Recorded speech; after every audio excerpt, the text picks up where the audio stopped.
After the inauguration in 1993, the Clintons fired the White House Travel Office employees, allowing their wealthy Hollywood friends to take over the lucrative travel business. This led to investigations by the FBI, DOJ, GAO, Oversight Committee, and the Whitewater Independent Counsel. The Clintons claimed the firings were due to financial misdeeds, but the employees were cleared on all counts. Hillary Clinton allegedly played a central role in the firings, yet in her sworn testimony, she claimed she was not involved. The independent counsel found this to be factually inaccurate and that she made factually false statements. The Clintons were forced to remove their friends and reinstate the previous employees. Vince Foster, the longtime friend and companion of Hillary Clinton, was significantly involved in several Clinton scandals. Due to the strange circumstances surrounding his death in 1993, an investigation ensued.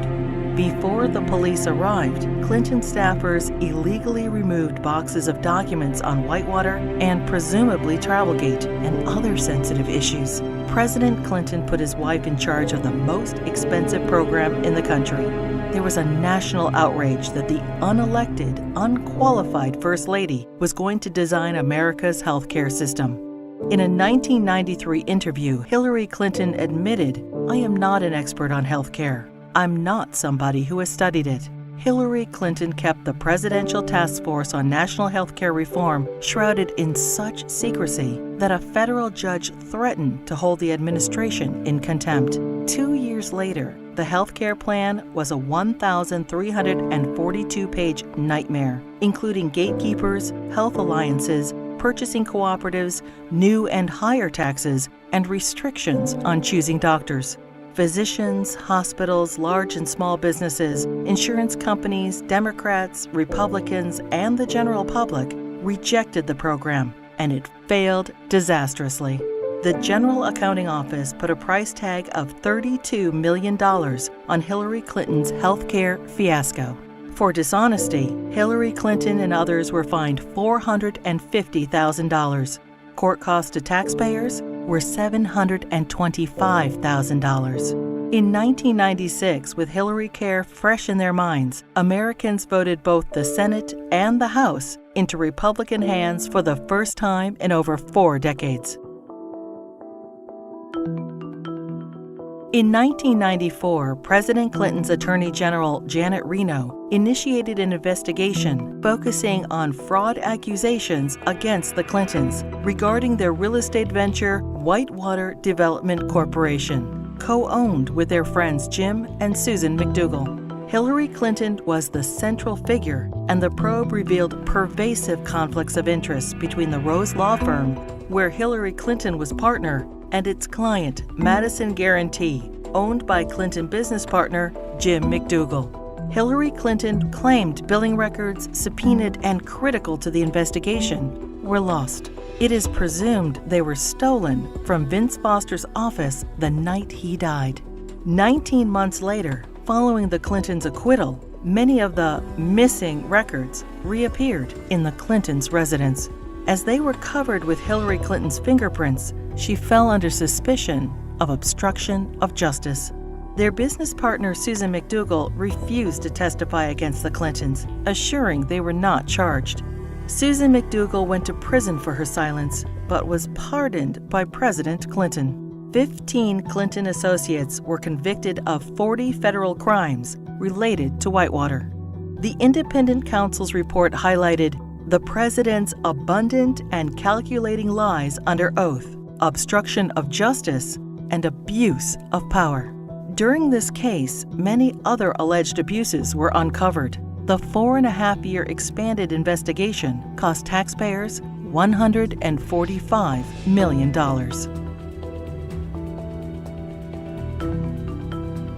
Hillary Clinton's trades in cattle futures raised suspicions of improprieties as her very first trade of $5,000 quickly turned into over $490,000. She refused to release her tax returns for the years in question. Hillary Clinton insisted that she made all the investment decisions herself, The investigation proved her trades were actually placed by her friend James Blair through the brokerage firm Refco. James Blair was outside counsel for Tyson Foods, the largest employer in Arkansas, which is state-regulated. The perception was Mrs. Clinton received preferential treatment and incredible financial returns as a way to garner favor with her husband, then governor of Arkansas. Refco was investigated and paid the largest fines in the history of the exchange.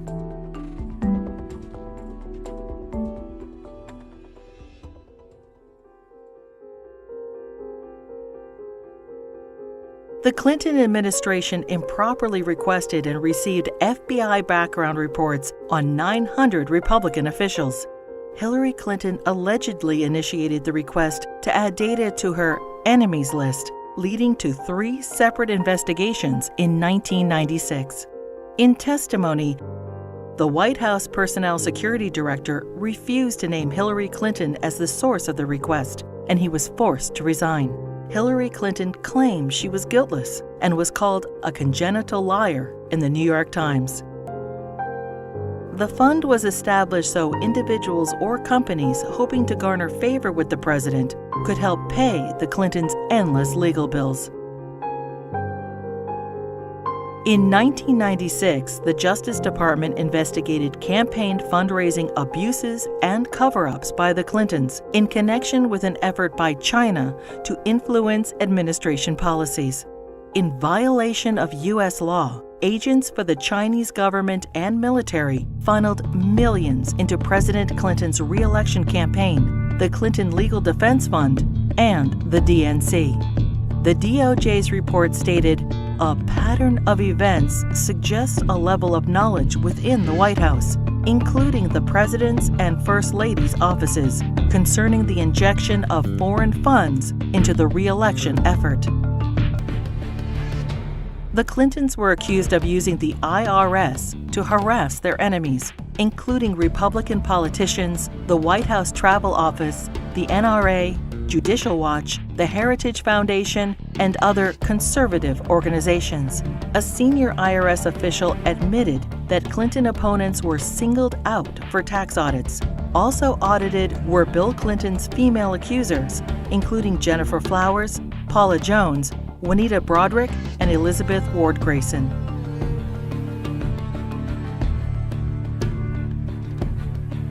As he was leaving office in January 2001, President Clinton pardoned 450 people for crimes ranging from cocaine trafficking to kidnapping and terrorism. Several pardons personally benefited Hillary Clinton and were investigated for direct ties to her New York Senate bid. Mark Rich, a billionaire fugitive, owed the government over $160 million and was charged with tax evasion, wire fraud, racketeering, and trading with Iran. Rich's ex-wife, Denise Rich, a close friend of the Clintons, donated over $600,000 to the Clinton Presidential Library just prior to the pardon. Mrs. Rich also gave $14,000 to the Clinton Legal Defense Fund and $135,000 to Hillary Clinton's Senate campaign. The New Square Four were elders of a Republican voting Hasidic community convicted of defrauding the government of millions of dollars. Candidate Clinton met with their grand rabbi. Hillary Clinton received their votes, and the New Square Four received their pardons. Hillary Clinton claimed, "I did not play any role whatsoever in the pardons." Hillary Clinton's brother, lawyer Hugh Rodham, charged high fees to use his family influence to obtain presidential pardons. Carlos Vignali, a Los Angeles drug lord, paid Rodham over $500,000, and his sentence for cocaine trafficking was commuted. Almond Braswell, a scam artist, paid Rodham over $250,000 and was pardoned for defrauding senior citizens of millions of dollars. Fighting for Puerto Rican independence, the FALN exploded 138 bombs in New York City, Chicago, and Puerto Rico. During a 10-year reign of terror, 13 innocent people were killed and over 80 were maimed. New York City Councilman Jose Rivera met with Hillary Clinton proposing pardons for FALN members in return for Puerto Rican support in her Senate race. 2 days later, President Clinton pardoned 16 FALN terrorists. These pardons were condemned by Democrats and Republicans, the House and Senate, the FBI, the U.S. Attorney, the Federal Bureau of Prisons, and the Fraternal Order of Police. Another probe into Clinton wrongdoing ensued. When Congress requested additional information, President Clinton claimed executive privilege, preventing anyone involved with the pardons from testifying. Hillary Clinton claimed no involvement in or prior knowledge of the decision. Former Democratic President Jimmy Carter called these shameless pardons disgraceful. The largest political fundraiser in U.S. history became the largest election fraud in history. In the year 2000, the fundraiser for Hillary Clinton's New York Senate race was attended by 1,300 people, including the Hollywood elite and the Democratic leadership. In violation of federal election statutes, an individual, Peter Paul, financed the entire event. Peter Paul was also a convicted cocaine trafficker. In violation, Hillary Clinton was involved with the solicitation of funds and the coordination of the gala. In violation, Hillary Clinton requested in writing an additional $150,000 from Peter Paul in untraceable securities. The Clinton campaign's filings with the Federal Elections Committee stated the event only cost $500,000. The actual price tag was $1.5 million. Senator Clinton was fined over $50,000 for purposely underreporting the cost of the event. In another campaign finance fraud, Hillary Clinton ignored FBI warnings and accepted over $900,000 from scam artist and felon Norman Suh. Hillary Clinton's Senate tenure was undistinguished. In 7 years, she introduced only 3 minor bills which became law, including the naming of a post office. She helped secure millions in federal assistance for a New York developer. Ethics questions arose when the businessman donated over $120,000 to the Clinton Foundation. Senator Clinton did not support English as the official language of the United States government, and she enthusiastically voted for the Iraq War resolution. Hillary Clinton ignored Senate rules and reporting requirements for the hiring of staff and non-paid fellows, breaking the Senate Code of Official Conduct and hiding multiple conflicts of interest. She was investigated by the Senate Select Committee on Ethics.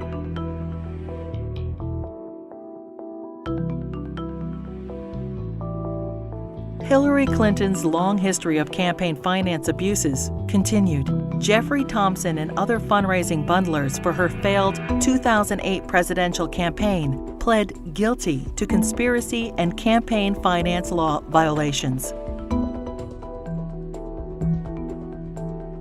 In the primaries, Democrats nominated the little-known junior Senator Obama over the well-known, scandal-ridden Hillary Clinton. In 2009, President Obama nominated Hillary Clinton as Secretary of State. In 2014, the State Department spokesperson was asked to identify one tangible achievement from Hillary Clinton's 4 years as Secretary of State. She responded, "I am certain those who were here at the time, who worked hard on that effort, could point out one." Secretary Clinton's tenure had no signature doctrine or diplomatic breakthrough. It was, however, 4 more years of scandals. The Clinton State Department wasted $80 million on a U.S. consulate in northern Afghanistan, which will never be completed. Under Clinton's name, the Foreign Service gathered details on foreign diplomats, our allies and officials of the UN, including internet usernames, email addresses, credit card numbers, fingerprints, frequent flyer account numbers, and work schedules. The Clinton State Department lost approximately $6 billion due to improper filing of contracts.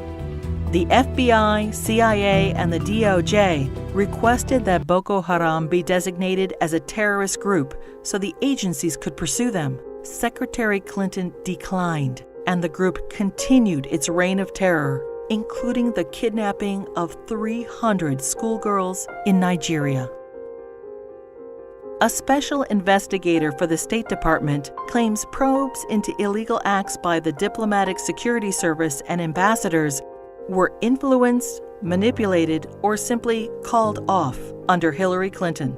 These include sexual assaults by State Department security officials in Beirut, endemic engagement of prostitutes by Hillary Clinton's security detail, drug use by State Department contractors in Baghdad, solicitation of child male prostitutes by U.S. Ambassador to Belgium. Secretary Clinton's spokesperson claimed Hillary Clinton had no knowledge of any of the scandals in her State Department. We learned of it from the media and don't know anything beyond what's been reported.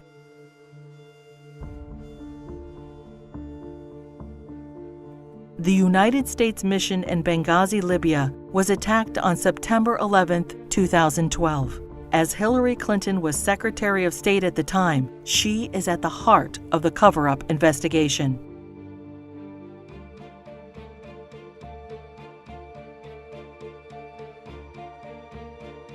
When she finally testified to Congress 4 months after the attack, she famously stated, "The fact is we had 4 dead Americans. Was it because of a protest? Or was it because guys out for a walk one night who decided they'd go kill some Americans? What difference at this point does it make?"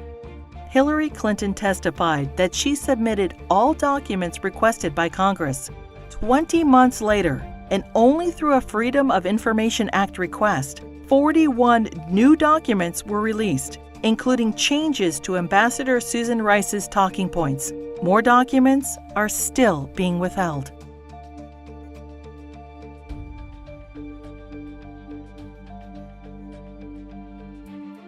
The Presidential Records Act allows restricted access to documents for 12 years after leaving office. Now, 14 years later, the Clintons are still withholding thousands of records from the public. Over 300 Freedom of Information Act requests have been ignored, suggesting more damaging revelations about the Clintons. It is difficult to separate the Clintons' personal and political financial ventures from those of the Clinton Foundation.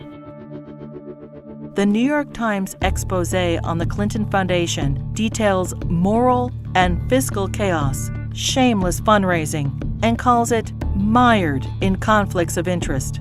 Run by old Clinton friends, it has been grossly mismanaged and, despite enormous donations, ran multi-million-dollar deficits. Already rife with conflicts of interest, the foundation's offices are now shared by the Hillary Clinton presidential campaign. Americans can give $2,300 to presidential candidates, but there are no limits on donations to foundations. Hillary Clinton cannot legally accept campaign donations from foreigners, but no restrictions apply to foundations. Secretary of State Clinton traveled to Moscow and pressed the Russian government to purchase planes from Boeing. 2 months later, contract in hand, Boeing donated $900,000 to the Clinton Foundation. The foundation's support from foreign interests hoping to influence U.S. policy is of grave concern. Foreign donations to the foundation increased by 70% when Hillary Clinton ran for president in 2008.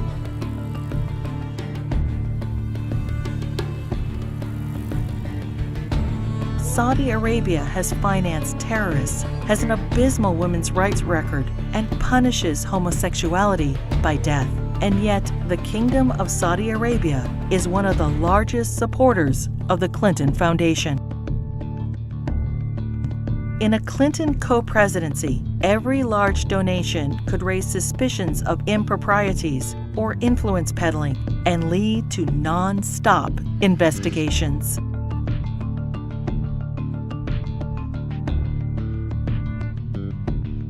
Many qualified and deserving politicians, Democrat and Republican, women and men, are waiting to lead this country.